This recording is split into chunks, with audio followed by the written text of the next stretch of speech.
Enquanto, ó Salvador, teu livro eu ler, meus olhos vêm abrir, pois quero ver da mera letra além a ti, Senhor. Eu venho a ti, Jesus, meu Redentor. À beira-mar, Jesus, partiste o pão, satisfazendo ali a multidão. Davi do pão és tu, vem, pois assim satisfazer, Senhor, a mim.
Na presença de Deus derramar,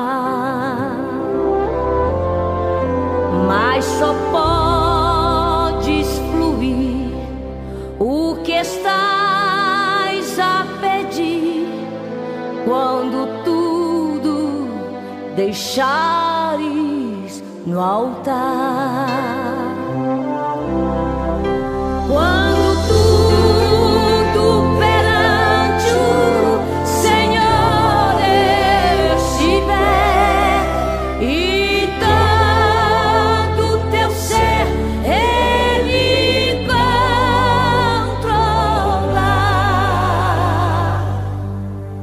Só então hás de ver que o Senhor tem poder quando tudo deixares no altar.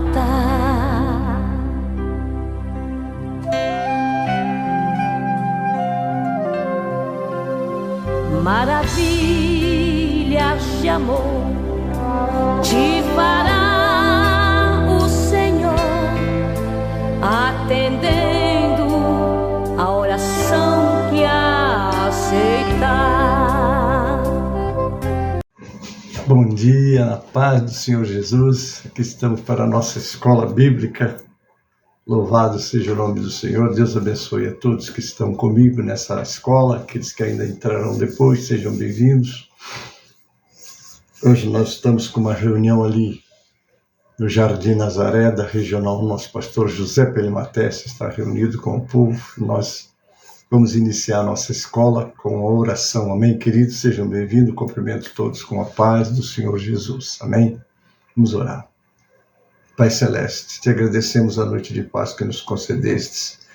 Entregamos nas tuas mãos esse dia e abençoa a nossa reunião que está acontecendo ali no Jardim Nazaré, da Regional 1. Que tudo seja na orientação do teu Santo Espírito, Pai. Abençoa essa escola, a ministração dessa palavra que temos para o teu povo, Pai. Que o teu Espírito nos capacite na ministração. Também prepare os teus filhos com uma boa terra, que vai receber a boa semente e as instruções que o Senhor tem para nós através dessa escola, Pai. Abençoa o nosso caderno de oração com todos os pedidos. Eu entrego nas tuas mãos, Pai. Que seja a tua graça sobre nós e a tua misericórdia, Pai. Não nos deixe sem a tua direção, sem a tua orientação, porque ela é que nos capacita para fazer o teu trabalho. Abençoa a nossa nação brasileira, os poderes constituídos, a tua igreja, Pai, que tem a missão de ser o sal e a luz da terra. Nós oramos te pedindo, abençoa nossas reuniões, ó Senhor, que estarão acontecendo nas nossas igrejas, e que em tudo o teu nome seja glorificado. Eu oro assim com ação de graças, em nome de Jesus, para a glória do Senhor Jesus. Amém e amém. Amados, quero dar boa-vinda a todos vocês. Aqui estamos com a nossa escola, e hoje o nosso tema que nós vamos estar tratando é exatamente sobre este assunto: ambições erradas. Não é errado você ter ambição, mas é preciso que a tua ambição seja uma ambição bem, vamos dizer, direcionada, não é? E vamos aprender isso hoje. Nós vamos estar já chamando o nosso louvor da nossa escola 545 do Cantor Cristão. Vamos estar adorando o Senhor com este louvor agora. Amém?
Glória a Deus. Deus te abençoe.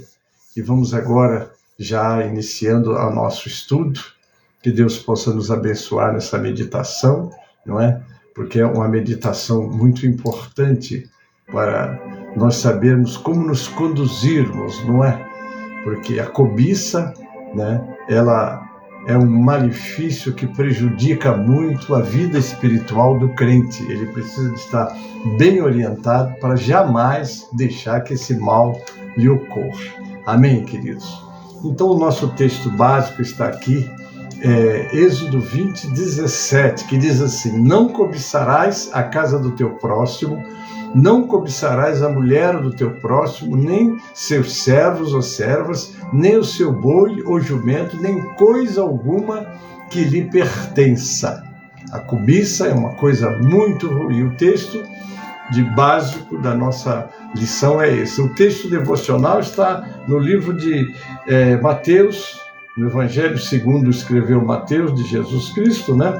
Que está a partir do versículo 19, eu passo a ler.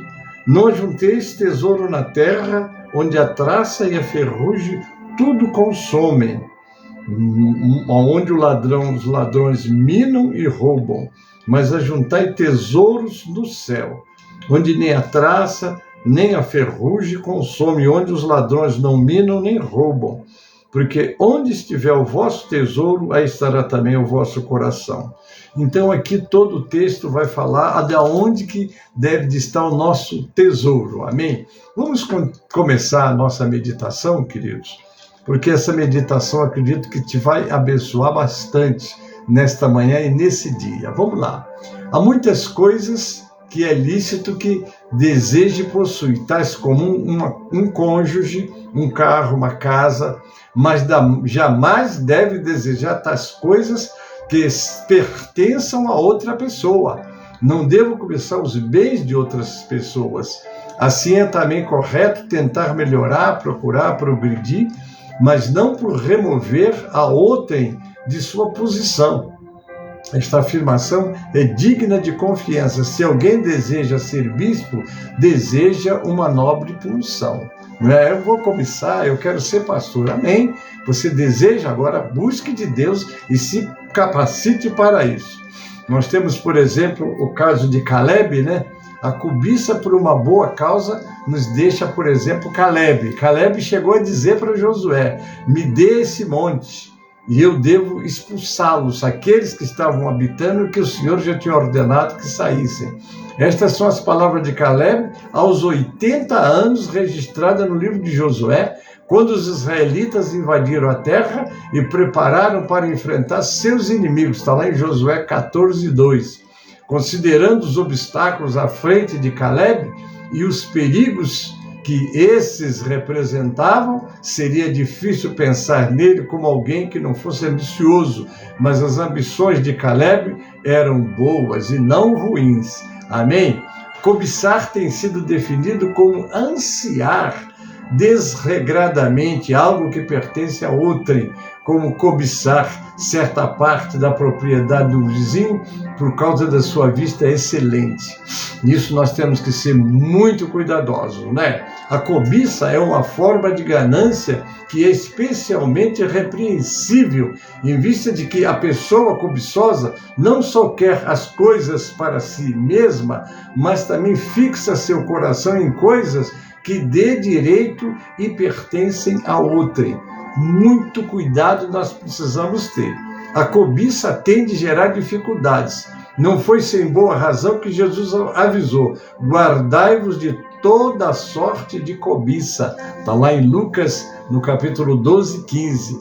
A Bíblia não só avisa a respeito da cobiça, mas também contém exemplos que mostram o dano resultante da cobiça. No tempo de Josué, sucessor de Moisés, Acã, junto com toda a família, tiveram um amargo fim por causa de ele cobiçar as riquezas da cidade de Jericó, que foram devotadas a Deus. O Senhor disse: aqui ninguém toca, é tudo do Senhor. E ele foi capaz de dizer: olhei, cobicei e tomei. Então ele teve um fim trágico, como está lá em Josué 7:16 até o 26. Mais tarde, o perverso rei Acabe selou seu fim em razão de cobiçar a vinha de Nabote. Nabote se recusou vendê-la e assim a esposa de Acabe, Jezabel, procurou obtê-la para ele por fazer que Nabote fosse acusado falsamente e morto. A cobiça é um mal terrível. Muitas vezes a palavra ambição traz uma imagem negativa de muitas pessoas. Precisamos ter muito cuidado, né? A ambição é ruim. Ou nós devemos tentar desenvolvê-la em nós e em nossos filhos? De maneira nenhuma. A Bíblia promove a ambição? Claro que não. Quando procuramos pelas palavras ambição na Bíblia, olhando através de várias traduções e versões em nossa língua, nós a vemos ser usada para traduzir diversas palavras gregas. A palavra ambição é empregada em contextos positivos e negativos. Você pode ambicionar uma coisa boa para você, não tem nada demais, desde que seja tudo feito licitamente e jamais tentar se apropriar do que é dos outros, né? Então vamos lá, nós temos aqui negativamente, Tiago condena aquele que tem inveja amarga e ambição egoísta. Positivamente, Paulo ambiciona pregar o evangelho. Está lá em Romanos 15:20. Claramente a Bíblia reconhece ambições boas e más. Como então saberemos a diferença? Todos nós temos desejos, desejo da mente e da carne. Desejar é um aspecto de toda a criatura. O resultado de termos uma mente e corpo, não é? Nós podemos desejar coisas boas para nós e até ambicionar melhorar de vida, mas isso tudo tem que ser pelo caminho lícito, não é isso? O problema é que o pecado distorce esta relação de várias formas. Primeiro, o pecado resulta em desejos de luxúrias, avidez, paixões para fins errados, não é? Ou seja, nossa natureza pecaminosa corrompe nosso pensamento ao ponto que desejamos buscar fins que não agradam a Deus. Está lá em Tiago 4, 1-3, né? Segundo, o pecado distorce a proporcionalidade da relação desejo-fim, nos levando a desejar até mesmo fim certo, mas com a proporção errada. Desejo fraco pelas melhores coisas e desejo forte pelas coisas medíocres ou triviais. Lembre-se das palavras de Jesus para os fariseus, está lá em Mateus 23, verso 23. Ambições erradas. 1. Cobiçar à luz do Antigo Testamento. Vamos lá, vamos aprender aqui, que tem muito a nos ensinar aquilo que os nossos antepassados enfrentaram. Cobiçar vem do termo hebraico hamad, que quer dizer desejar, que em si mesmo é neutro, e apenas quando mal orientado para aquilo que pertence a outrem, que tal desejo se torna errado. Amém, queridos? Isso daí temos que ter muito cuidado. No 10º mandamento, a palavra tem sentido de possuir no coração uma intenção oculta, que mais tarde se manifesta em ações concretas e furtos ou roubo. O verbo hamad também se refere aos desejos íntimos, como intrigas para se apoderar dos bens do próximo, a casa do próximo, a família dele. Lá em Gênesis 3:6, nós temos aqui a primeira experiência sobre cobiçar, né? Está lá em Gênesis 3:6, quando a mulher viu que a árvore parecia agradável ao paladar, era atraente aos olhos e, além disso, desejável para dela se obter discernimento, tomou do seu fruto, comeu e deu ao seu marido, que comeu também. Descreve as características principais da cobiça. A árvore do conhecimento do bem e do mal, a árvore proibida, tornou-se boa para comer e agradável aos olhos, desejável para dar entendimento. Então, foi aí a tragédia que nós sofremos, as consequências até o dia de hoje, não é verdade? A cobiça estimula o paladar, influencia a vista e afeta a mente humana. Eva, ao receber esses 3 estímulos, cedeu à tentação e comeu do fruto proibido, dando também ao marido.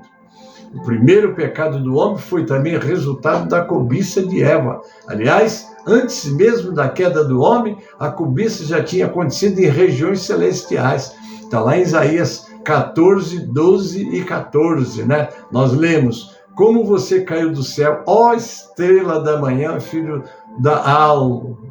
Como foi atirado à terra, você que debilitava as nações, você que dizia no seu coração: subirei aos céus, erguerei o meu trono acima das estrelas de Deus, e me assentarei no monte da Assembleia, no ponto mais elevado do Monte Santo.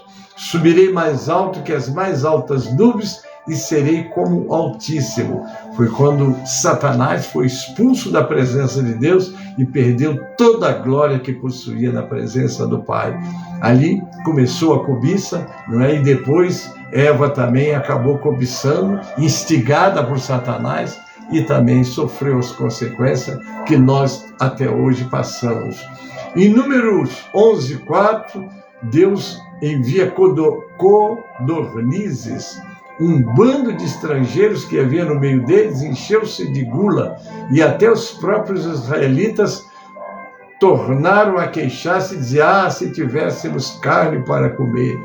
Ali também descreve a cobiça dos israelitas como um grande desejo, e o populuxo que estava no meio deles veio a ter grande desejo das comidas dos egípcios, pelo que os filhos de Israel tornaram a chorar e também disseram: quem nos dará carne a comer? É uma coisa tremenda, queridos. A cobiça tem trazido problemas para muitas vidas e nós precisamos de estar muito alerta sobre isso. É incrível como a cobiça pode ser tão forte a ponto de levar as pessoas ao choro. A queda moral do rei Davi, relatada em 2 Samuel 11, mostra como o 10º mandamento se relaciona com o 7º e o 6º mandamento. A cobiça por Betseba levou o rei Davi ao adultério e ao homicídio premeditado. Olha só, a cobiça. Ele olhou, cobiçou, não é? E aí aconteceu a tragédia que lhe custou muito caro mesmo. O livro de Provérbios relata que o espírito de ganância tira a vida, isto é, cria um vácuo no ser humano. Está lá em Provérbios 1,19. Tal é o caminho de todos os gananciosos, que assim procede e assim mesmo se destrói. Já imaginou? Em Provérbios 6,25, Salomão diz que não se deve cobiçar a mulher adúltera e sua aparente formosura. Ele adverte o judeu piedoso a não cobiçar os finos manjares do governador, o rei. Está lá em Provérbios 23, 3 e 6. E não invejar dos homens malignos as suas vantagens materiais. Está em Provérbios 24, 1. Vamos para o segundo tópico: cobiçar à luz do Novo Testamento. Existem 3 palavras gregas que traduzem a ideia de cobiça: desejo descontrolado, pleonexia, significa o desejo descontrolado de possuir o mundo e seus bens materiais, poder, influência, prestígio. Agostinho, o teólogo, definiu a cobiça com a frase: desejar mais do que é suficiente. Não é? A outra palavra grega é amor desordenado, não é? Significa amor desordenado pelo mundo. Esse termo expressa que o mundo é o objeto da cobiça, o ídolo do qual o homem cobiçoso não se pode separar. Tem a terceira palavra, desejo de coisas extremas. Olha só, pode ser traduzido por cobiçar intenção impura, ambição, desejo intenso, desejo ardente, aspiração, concupiscência. Tudo isso vai dar cobiça no homem, né? Aqui a coisa é muito séria. No Novo Testamento, a palavra predominante para a cobiça é a pleonexia, o desejo incontrolável de possuir o mundo, poder, influência e bens materiais. Isso é sério. O grupo de palavras que pertencem a essa aparece 19 vezes, 15 das quais na literatura paulina o apóstolo segue a tradição de Jesus. Está lá em Marcos 7, 21 e 23, eu leio: pois do interior do coração do homem vêm os maus pensamentos, as imoralidades sexuais, os roubos, os homicídios, os adultérios, as cobiças, as maldades, o engano, a devassidão, a inveja, a calúnia, a arrogância e a insensatez. O 23, todos esses males vêm de dentro e tornam o homem impuro, e encara a cobiça como um vício. Coisa séria, irmão. Está viciado, busque em Deus a libertação, não é? Além de vício, nós temos lá em 1 Coríntios 5, 10 a 11, capítulo 6, 10, Efésios 5, 5, a cobiça ou avareza é encarada também como característica dos gentios. Em Efésios 4, 19, idolatria. Em Colossenses 3, 5, a prática herética. Em 1 Tessalonicenses 2, 5, o mesmo ensino é confirmado por 2 de Pedro, capítulo 2, versos 13 e verso 14. Jesus adverte repetidas vezes contra a cobiça. Haja vista, o homem não vive só dos seus bens materiais. Nós temos essas instruções em Mateus 5, 28, 16, 26, Marcos 7, 22 e Lucas 12, 15. Para Tiago, a cobiça nasce no coração do homem e gera o pecado que, por fim, acaba levando à morte. Tiago 1, 14 e 15 vai falar, né, dos estágios da tentação. Né? A cobiça nem sempre leva aos resultados desejados. Cobiçais e nada tendes, está lá em Tiago 4, 2. Vamos para o terceiro tópico. O 10º mandamento é um exame da vida interior, não é? É isso que a graça nos leva a avaliar os pecados interiores, aqueles que nascem no coração. Alguns consideram que esse é o único dos 10 mandamentos a proibir não um simples ato externo, mas também uma atitude mental, uma atitude interior. A palavra não cobiçarás é penetrante. Ele trata dos motivos e das raízes. Trata diretamente com as coisas do coração. Indaga as emoções íntimas do homem e se dirige aos desejos que se guarda no mais recôndito do coração. Está aquele desejo lá impuro, não é? Então, você precisa de se livrar da cobiça. Ele vai à vida mais profunda e interna do homem. Ele nos esquadrinha, nos sonda, ele nos examina, nos investiga, nos pesquisa. Por que o 10º mandamento examina a vida íntima? 1. Criar um sentido mais profundo do nosso pecado.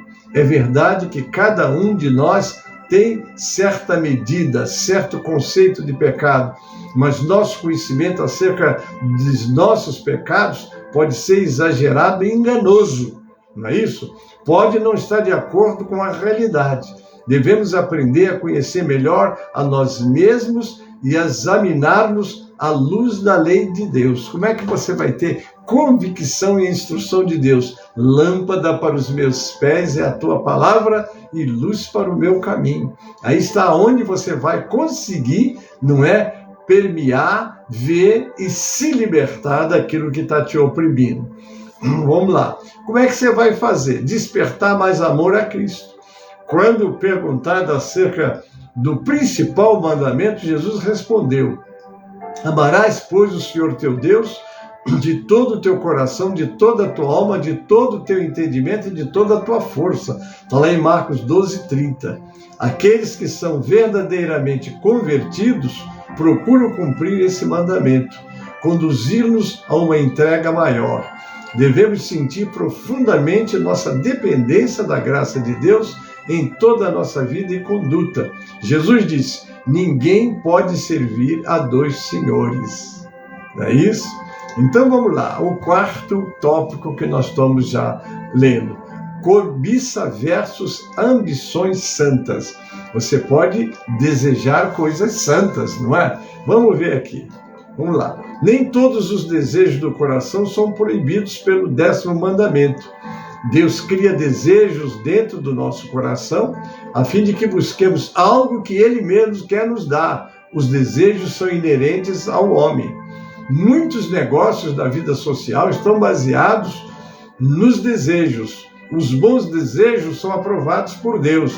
Desejos que não entram em choque com a palavra de Deus. Você tem a palavra de Deus, ela é a tua cartilha, não é? Você tem desejo, você quer fazer alguma coisa, veja se você não está transgredindo as instruções do Senhor.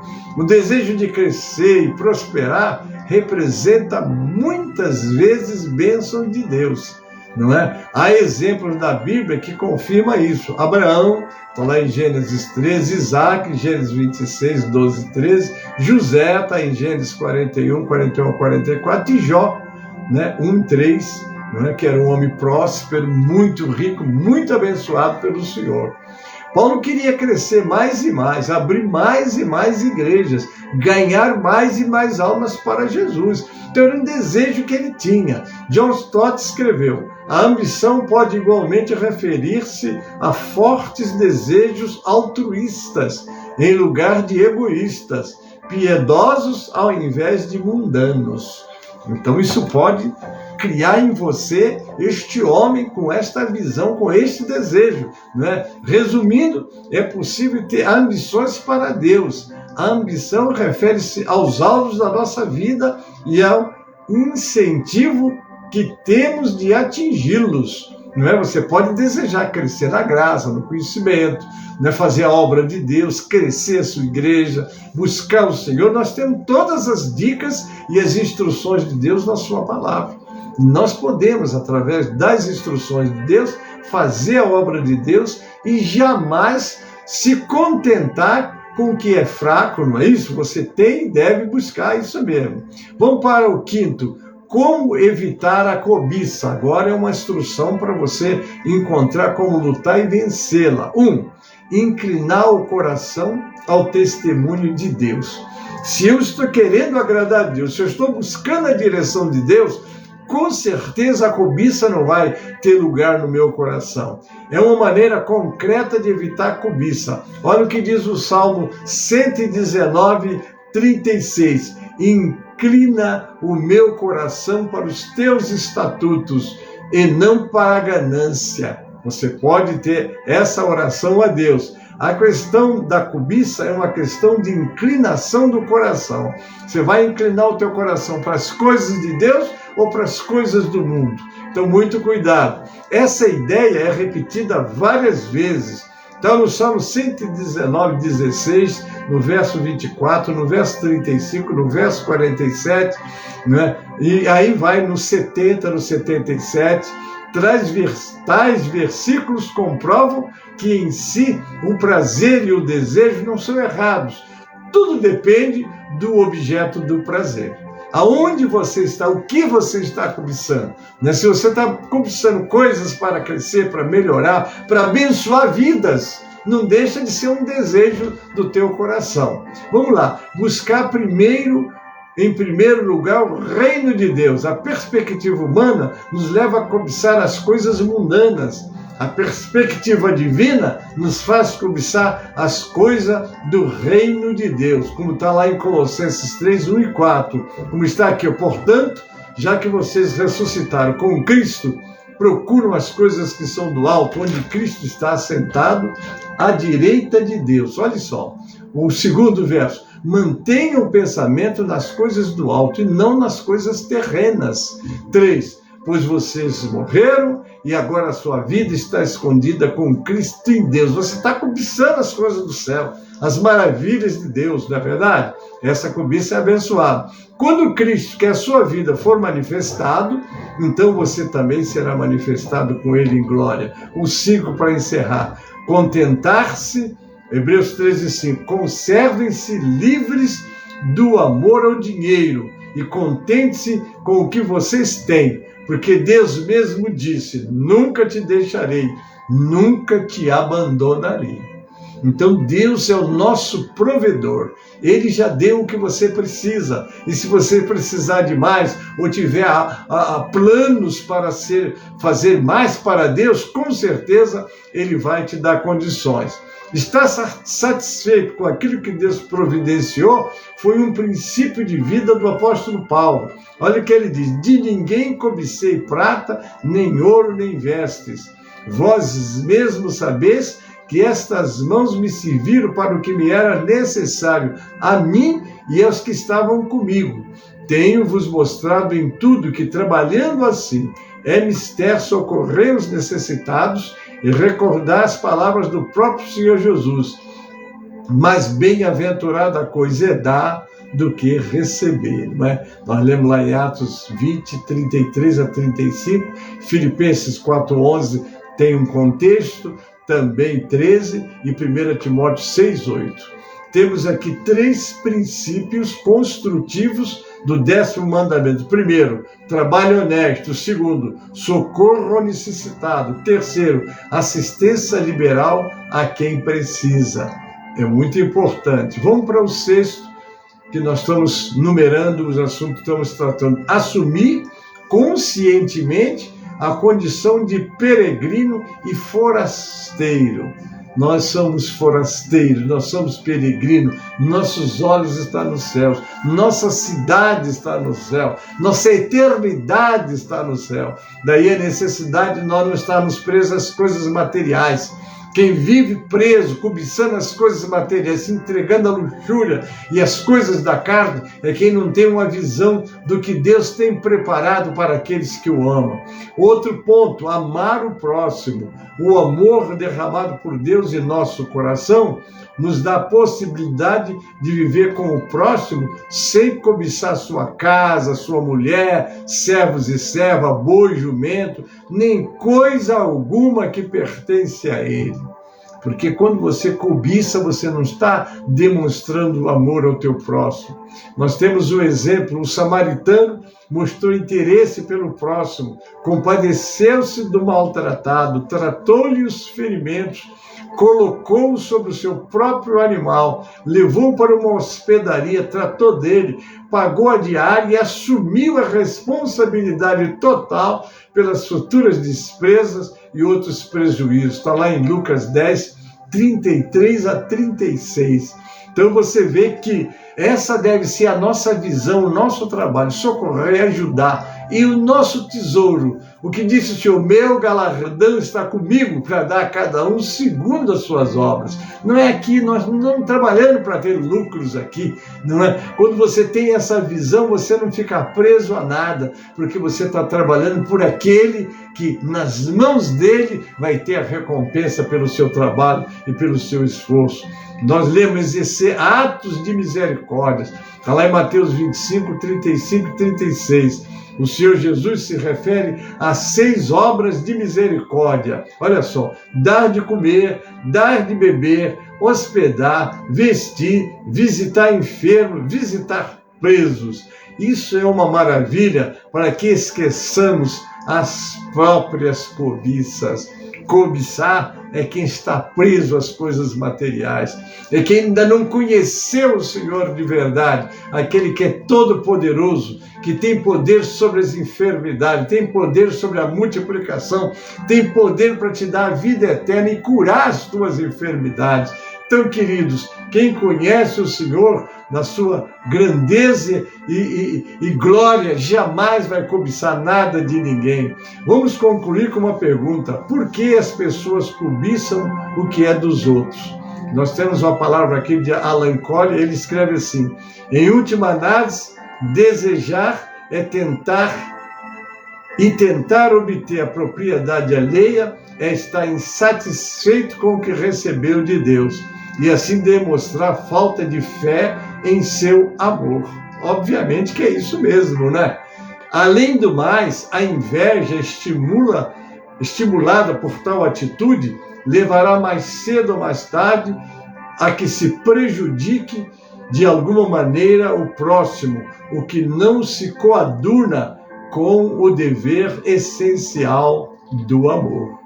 Não é isso? Nunca, jamais prejudique ninguém por interesse. Pelo contrário, devemos ajudar. Nos alegrar quando alguém estiver bem, mas se contentar com aquilo que Deus te deu. Ademais, aprender a lição do contentamento nos ajudará a evitar a cobiça. Sabiamente, a Bíblia aconselha a ser grande lucro a devoção piedosa junto com o contentamento, e que, tendo alimento e abrigo, deveríamos contentar-nos com tais coisas. A avaliação do simples fato que os bens adicionais são acompanhados de cargas adicionais e grande temor de perdê-los, muito pode contribuir para ajudar-nos a ficar contente. Você está feliz com o que Deus te deu? Amém, glória a Deus. Porque tudo na presença de Deus tem um sabor extraordinário. Eu vou lembrar da história do velho Hansen, né? Já contei em outras ocasiões, aquele cidadão que estava orando a Deus, agradecendo, porque ia comer um sanduíche, não é, dormido, pão enrugadinho, ele estava lá orando, agradecendo, quando o patrão dele, que vinha de uma viagem, muito rico, dono de muitas terras, né? Quando viu aquela cena, ficou assustado, vendo aquele homem agradecer a Deus porque ia comer um pão com carne de porco, não é? Agora imagina, dormido, não é? Não era nem aquele quentinho que sabe que a gente gosta de tudo fresquinho, mas ele não estava contentando, se alegrando e agradecendo a Deus. Ele ficou parado olhando, e quando o menino terminou, o Hansen terminou de orar, olhou, tomou um susto que o patrão estava olhando para ele. E ele disse, você está agradecendo a Deus porque você vai comer esse pão com carne de porco e um pão dormido? Ah, se eu hoje tivesse que comer isso, eu ia ficar com muita raiva de Deus. Aí o velho Hans olhou para ele, patrão, mas o senhor não sabe o sabor, olha só, o sabor que esse pão misturado aqui que eu estou comendo, o sabor que ele tem, para mim, você não sabe o sabor que ele tem. Então aí o velho, o rico olhou para ele e falou, você está certo, se você acha que é assim, mas se eu tivesse que comer esse pão, eu ficaria muito aborrecido. E o velho Hans falou, patrão, mas eu estou satisfeito. Quando ele disse, patrão, eu tive um sonho essa noite. Neste sonho, o que acontecia? Comigo eu vou lhe dizer, neste sonho, olha só, eu via, né, Deus me levava, um anjo me levava, me mostrava um lugar tão lindo que eu queria participar, não queria mais ser, se não volta na terra, porque ele vai morrer o homem mais rico do vale. Né? E eu vim, né, não querendo, mas acabei vindo, estou aqui, porque o Senhor disse que eu tinha uma missão, porque hoje o homem mais rico do vale vai morrer. Aquela palavra tocou o rico patrão dele, porque ele era o homem rico, mais rico da cidade, mas que ele ia morrer de jeito nenhum. Como é que ele ia morrer? Mas o que acontece? Acontece que aquele homem ficou preocupado, chamou o médico, é uma história longa, não vou contar tudo, mas a verdade é que aquele homem ficou tão preocupado que chamou o médico dele, passou o dia com o médico, atrapalhou a agenda do médico, tudo lá. E o que acontece? O que acontece é o seguinte, é que naquela noite, quando bem tarde, alguém bate na porta para dizer ao patrão, hoje o Hansi morreu, nós temos que sepultá-lo.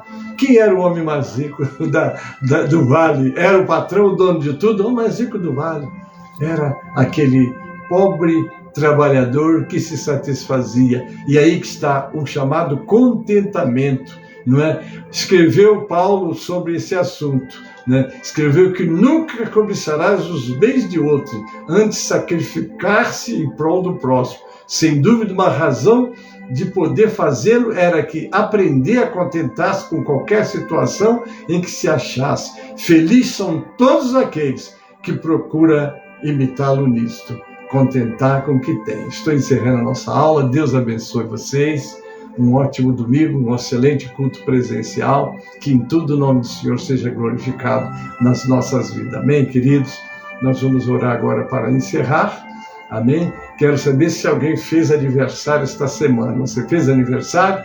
Mas antes vamos cantar o 137 do Cantor Cristão e depois eu volto para orar pelos aniversariantes. 137 do Cantor Cristão.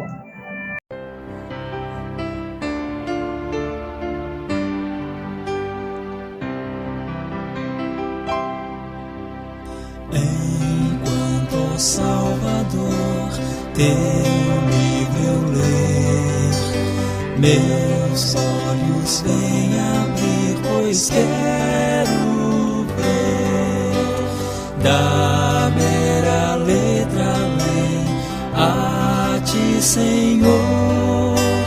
Eu venho a ti, Jesus, meu Redentor.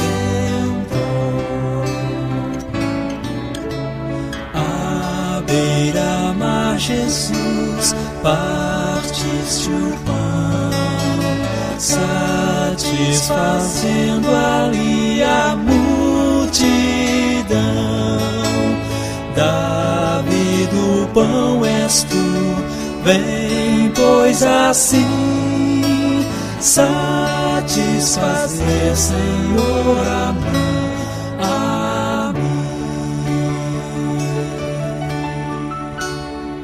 Enquanto, ó Salvador, teu livro eu ler, meus olhos vêm abrir, pois quero ver da mera letra além a ti, Senhor.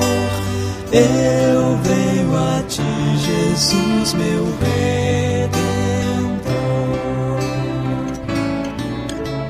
À beira-mar, Jesus, partiste o pão, satisfazendo ali a multidão. Davi do pão és tu, vem, pois assim satisfazer, Senhor, a mim.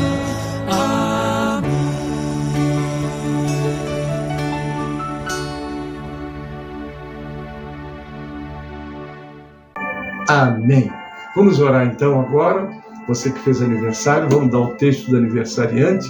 Ensina-nos a contar os nossos dias de tal maneira que alcancemos corações sábios.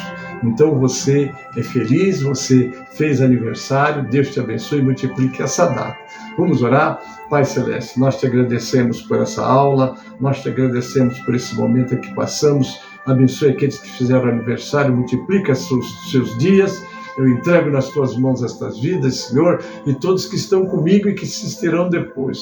Eu oro agradecido, Pai, em nome de Jesus, para a glória do Senhor Jesus. Amém e amém. A graça do Senhor Jesus e o amor de Deus, nosso Pai, a comunhão e as consolações do Espírito Santo seja conosco e com todo o povo de Deus que está na terra. Amém e amém.